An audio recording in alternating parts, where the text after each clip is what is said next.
Hello అండి. నేనైతే ఈరోజు మష్రూమ్ బిర్యానీ చేద్దాం అనుకుంటున్నాను. దానికి బటన్ మష్రూమ్స్ తీసుకోండి. వీటిని 2 భాగాలుగా కట్ చేసుకోండి.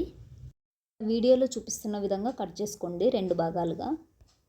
దానికంటే ముందు మీరు బియ్యం నానేసుకోండి. మీకు ఎంత క్వాంటిటీ కావాలో అంత నానేసుకోండి. నేనైతే ఒక గ్లాస్ నానేస్తున్నాను. ఫస్ట్ మనం మసాలా ప్రిపేర్ చేసుకుందాము. దానికి ఒక 5 పచ్చిమిరపకాయలు వేసుకోండి. 2 ముక్కలు అల్లం వేసుకోండి. కొన్ని ఎల్లిపాయలు వేసుకోండి. 2 పిడికెళ్ళు పుదీనా వేసుకోండి. 2 పిడికెళ్ళు కొత్తిమీర వేసుకోండి. ఒక ఆనియన్ వేసుకోండి. అన్ని మెత్తగా గ్రైండ్ చేసుకొని పెట్టుకోండి. మనం ప్యాన్ పెట్టేసుకుందాము. దాంట్లో కొంచెం ఆయిల్ వేసేసి మష్రూమ్స్ వేసేసి ఫ్రై చేసుకోండి. బాగా ఎర్రగా అయ్యేంత వరకు ఫ్రై చేసుకోండి. ఫస్ట్ మనం కడాయి పెట్టేసుకుందాము. దాంట్లో కొంచెం ఆయిల్ వేసేసి మసాలా ఐటమ్స్ ఉంటాయి కదా, లవంగ, యాలక్కి, బిర్యానీ ఆకు అన్నీ వేసేసుకొని కొన్ని టమోటాలు వేసుకోండి. ఒక 2, 3 తీసుకోండి.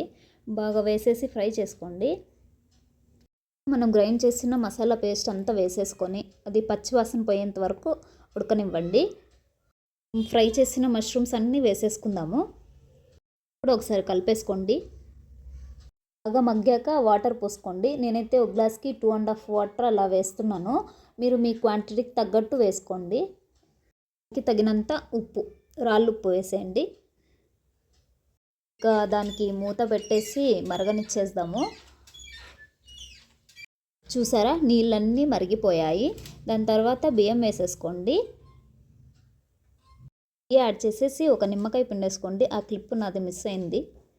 పెట్టేసి మూత పెట్టేయండి. అంతే అండి, మష్రూమ్ బిర్యానీ రెడీ అయిపోయింది. సరే, గుమగుమలాడే కర్ణాటక స్పెషల్ మష్రూమ్ బిర్యానీ. దీనికి తోడు పెరుగు పచ్చడి చేసుకొని తినండి, సూపర్గా ఉంటుంది.